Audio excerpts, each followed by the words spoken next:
வணக்கம் நேர்களே. ஐரோப்பிய செய்திகளின் மதிய நேர செய்திகள். முதலில் தலைப்புச் செய்திகள். பிரித்தானியாவில் இரத்த மழை அபாயம், சஹாரா தூசி எச்சரிக்கை. நெதர்லாந்து விமான நிலையத்தில் பயணிகள் அவதி, செக்கின் தாமதத்தால் விமானங்கள் தவறின. பிரித்தானியாவில் நச்சு வாசனை திரவியத்தால் பெண் உயிரிழப்பு, ரஷ்ய உளவாளிகளின் சதி அம்பலம். உக்ரைன் வான்படை போர், ரஷ்யாவின் புதிய மற்றும் ஆபத்தான வியூகம். லித்துவேனிய இளைஞர்கள் ராணுவத்தில் தன்னார்வமாக இணைவு. ஐரோப்பாவின் பரபரப்பான விமான நிலையம் என்ற அந்தஸ்தை இழக்கும் நிலையில் ஹீத்ரோ. அல்ஜீரியாவில் கோர விபத்து, அனாதை இல்லத்தில் தீ விபத்தில் 11 பேர் உயிரிழப்பு. இனி விரிவான செய்திகள். பிரித்தானியாவில் இரத்த மழை அபாயம், சஹாரா தூசி எச்சரிக்கை. ஆப்பிரிக்காவின் சஹாரா பாலைவனத்திலிருந்து வீசும் தூசி படலம் தற்போது பிரித்தானியாவை கடந்து செல்கிறது. இந்த தூசி காற்றில் கலப்பதால் சூரிய உதயம் மற்றும் மறைவின் போது வானம் ஆரஞ்சு மற்றும் தங்க நிறத்தில் காட்சியளிக்கும். இந்த தூசுகள் மழை நீருடன் சேரும்போது கார்கள் மற்றும் ஜன்னல்களில் படிந்து கரையை ஏற்படுத்தும் இரத்த மழை நிகழ வாய்ப்பிருக்கிறது. வானிலை ஆய்வு மையம் இது குறித்து எச்சரித்துள்ள போதிலும் இது மக்கள் அச்சமடைய தேவையில்லாத ஒரு சாதாரண இயற்கை நிகழ்வு என்று தெரிவிக்கப்பட்டுள்ளது. இருப்பினும் சுவாச பாதிப்பு உள்ளவர்கள் காற்று தரத்தில் ஏற்படும் சிறிய மாற்றத்தால் கவனமாக இருக்குமாறு அறிவுறுத்தப்பட்டுள்ளனர். வளிமண்டலத்தில் கலந்துள்ள இந்த துகள்கள் மற்றும் மணல் துகள்கள் மழை பெய்யும் போது பூமியில் படிவதால் இவ்வாறான நிகழ்வுகள் ஏற்படுகின்றன. அதிகப்படியான தூசுகள் வளிமண்டலத்தில் இருப்பதால் பொதுமக்கள் வாகனங்களை மூடி வைப்பது அல்லது தகுந்த முன்னெச்சரிக்கை நடவடிக்கைகளை எடுப்பது நல்லது. நெதர்லாந்து விமான நிலையத்தில் பயணிகள் அவதி, செக்கின் தாமதத்தால் விமானங்கள் தவறின. நெதர்லாந்தின் ஸ்கிப்போல் விமான நிலையத்தில் ஏற்பட்ட தொழில்நுட்ப கோளாறு காரணமாக பயணிகளின் செக்கின் பயணிகள் பல மணி நேரம் தாமதமாகின. இந்த எதிர்பாராத நெரிசலால் விமான நிலையத்திற்கு வந்த நூற்றுக்கணக்கான பயணிகள் கடும் சிரமத்திற்கு உள்ளாகினர். உரிய நேரத்தில் செக்கின் செய்ய முடியாத காரணத்தால் பல பயணிகள் தங்கள் பயணிக்க வேண்டிய விமானங்களை தவறவிட்டனர். விமான நிலைய நிர்வாகம் மற்றும் சம்பந்தப்பட்ட விமான நிறுவனங்கள் இணைந்து பயணிகளை மாற்று விமானங்களில் அனுப்பும் பணிகளை மேற்கொண்டன. பயணிகள் நீண்ட வரிசையில் காத்திருக்க வேண்டியிருந்ததால் விமான நிலைய வளாகத்தில் பெரும் குழப்பமும் பரபரப்பும் நிலவியது. தொழில்நுட்ப கோளாறுகள் சரி செய்யப்பட்டு தற்போது இயல்பு நிலை திரும்பி வருவதாக விமான நிலைய அதிகாரிகள் தெரிவித்துள்ளனர். பாதிக்கப்பட்ட பயணிகள் தங்களுக்கு வழங்கப்பட வேண்டிய இழப்பீடு மற்றும் மாற்று ஏற்பாடுகள் குறித்து விமான நிறுவனங்களை அணுகுமாறு அறிவுறுத்தப்பட்டுள்ளனர். பிரித்தானியாவில் நச்சு வாசனை திரவியத்தால் பெண் உயிரிழப்பு, ரஷ்ய உளவாளிகளின் சதி அம்பலம். பிரித்தானியாவில் ரஷ்ய முன்னாள் உளவாளி ஒருவர் இலக்கு வைத்து ரஷ்ய முகவர்கள் வீசி எறிந்த நச்சு வாசனை திரவிய பொட்டியை தெரியாமல் பயன்படுத்திய டான் ஸ்டர்ஜஸ் என்ற பெண் உயிரிழந்தார். இந்த புட்டியில் நோவிசோக் எனப்படும் அபாயகரமான நரம்பு மண்டலத்தை பாதிக்கும் நச்சு பொருள் இருந்தது. இது ஆயிரக்கணக்கானோரை கொள்ளும் திறன் கொண்டது. டான் ஸ்டர்ஜஸின் காதலர் சார்லி ரவுலி இந்த வாசனை திரவிய புட்டியை ஒரு குப்பை தொட்டியில் கண்டெடுத்து அதை ஏதோ சாதாரண பரிசு பொருள் என்று கருதி அவரிடம் கொடுத்துள்ளார். இதை பயன்படுத்திய சில நிமிடங்களிலேயே டான் ஸ்டர்ஜஸ் உடல்நலம் பாதிக்கப்பட்டு தீவிர சிகிச்சை அளிக்கப்பட்டும் பலனின்றி உயிரிழந்தார். அவரது காதலர் அதிர்ஷ்டவசமாக உயிர் பிழைத்தார். இந்த சம்பவம் குறித்து நடத்தப்பட்ட விரிவான விசாரணையில் ரஷ்ய அதிபர் விளாடிமிர் புட்டினின் அனுமதியுடனேயே இந்த தாக்குதல் நடந்ததாக குற்றம் சாட்டப்பட்டுள்ளது.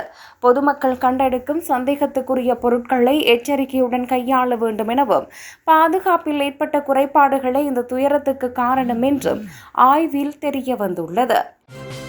உக்ரைன் வான்படை போர், ரஷ்யாவின் புதிய மற்றும் ஆபத்தான வியூகம். உக்ரைனில் ரஷ்யா தனது வான்வழி தாக்குதல் முறையை 2026ஆம் ஆண்டு முற்றிலும் மாற்றியுள்ளது.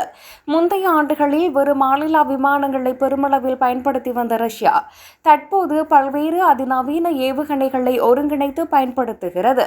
ஏவுகணைகள் மற்றும் ட்ரோன்களை ஒரே நேரத்தில் ஏவி எதிரி நாட்டு வான் பாதுகாப்பு அமைப்புகளை குழப்பமடைய செய்யும் குவாலிடேட்டிவ் சாச்சுரேஷன் என்ற புதிய முறையை ரஷ்யா கையாள்கிறது.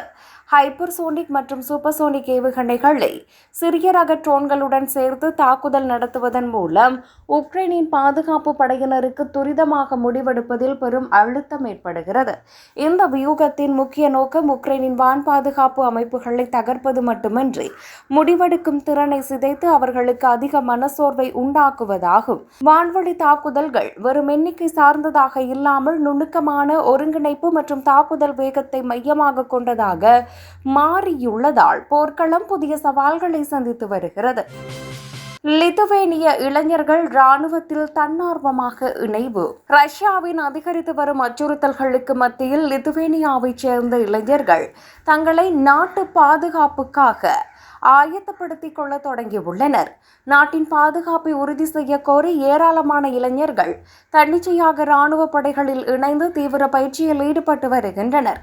அண்டை நாடுகளில் நிலவும் பதற்றமான சூழல் தங்கள் நாட்டு இளைஞர்களிடையே தேசப்பற்றையும் தற்காப்பு தேவையையும் அதிகரிக்க செய்துள்ளதாக கூறப்படுகிறது. ராணுவத்தில் சேரும் இத்தகைய தன்னார்வலர்களின் எண்ணிக்கை கடந்த சில மாதங்களில் கணிசமாக அதிகரித்துள்ளதாக லிதுவேனியா அதிகாரிகள் தெரிவித்துள்ளனர். முறையான ராணுவ பயிற்சி பெறுவதன் மூலம் எந்தவொரு அசாதாரண சூழலையும் எதிர்கொள்ள தயாராக இருப்பதை இளைய தலைமுறை தங்களின் செயல்களால் வெளிப்படுத்துகிறது. தேசிய பாதுகாப்பை உறுதி செய்வதில் இளைஞர்களின் இந்த எழுச்சிமிக்க பங்கேற்பு லிதுவேனியாவின் தற்காப்பு திறனை வலுப்படுத்துவதாக ஆய்வாளர்கள் கருதுகின்றனர். ஐரோப்பாவின் பரபரப்பான விமான நிலையம் என்ற அந்தஸ்தை இழக்கும் நிலையில் ஹீத்ரோ. லண்டன் ஹீத்ரோ விமான நிலையம் ஐரோப்பாவின் பரபரப்பான விமான நிலையம் என்ற தனது முதலிடத்தை ஸ்தான்புல் விமான நிலையத்திடம் இழக்கும் அபாயத்தில் உள்ளது. கடந்த மே மாதத்தில் ஹீத்ரோ விமான நிலையத்தை விட ஸ்தான்புல் விமான நிலையம் வெறும் 3012 பயணிகள் மட்டுமே குறைவாக கையாண்டு இரு விமான நிலையங்களிலும் தலா 7.12 மில்லியன் பயணிகளை பதிவு செய்துள்ளன. ஈரான் அமெரிக்க மோதல் காரணமாக மத்திய கிழக்கு நாடுகளுக்கான விமான போக்குவரத்து 25% வரை குறைந்துள்ளதே ஹீத்ரோவின் பயணிகளின் எண்ணிக்கை சரிவுக்கு முக்கிய காரணமாக கூறப்படுகிறது. கடந்த ஆண்டுடன் ஒப்பிடும்போது ஹீத்ரோவின் பயணிகள் வருகை 1.2% சரிந்துள்ள நிலையில் ஸ்தான்புல் விமான நிலையம் 2% வளர்ச்சியை பதிவு செய்துள்ளது. ஹீத்ரோ விமான நிலையம் தனது செயல்பாட்டு திறனை அதிகரிக்க 3வது ஓடு பாதையை அமைக்க திட்டமிட்டுள்ளது. ஆனால் இதற்கான பணிகள் இன்னும் முழுமையடையவில்லை. இந்த ஆண்டு பயணிகளின் வருகை கடந்த ஆண்டை விட 1.1% குறையலாம் என்று ஹீத்ரோ நிர்வாகம் எச்சரித்துள்ளது. அல்ஜீரியாவில் கோர விபத்து. அனாதை இல்லத்தில் தீ விபத்தில் 11 பேர் உயிரிழப்பு.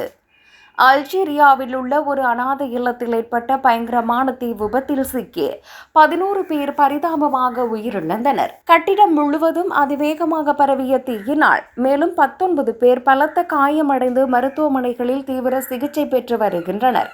தகவல் அறிந்ததும் சம்பவ இடத்திற்கு விரைந்து வந்த தீயணைப்பு வீரர்கள் நீண்ட போராட்டத்திற்கு பிறகு தீயை கட்டுக்குள் கொண்டு வந்தனர். விபத்து நடந்த நேரத்தில் கட்டிடத்திற்குள் இருந்த குழந்தைகள் மற்றும் பணியாளர்கள் வெளியேற முடியாமல் சிக்கிக் கொண்டதே அதிக உயிரிழப்புக்கு காரணமாக அமைந்தது. இந்த துயர சம்பவம் குறித்து உயர்மட்ட விசாரணைக்கு உத்தரவிடப்பட்டுள்ளதோடு தீ விபத்துக்கான காரணம் குறித்து அதிகாரிகள் தீவிர ஆய்வு மேற்கொண்டு வருகின்றனர். உயிரிழந்தவர்களின் குடும்பத்தினருக்கு அந்நாட்டு அரசு ஆழ்ந்த இரங்கலை தெரிவித்துள்ளதுடன் காயமடைந்தவர்களுக்கு உயர்தர சிகிச்சை அளிக்க உத்தரவிட்டுள்ளது.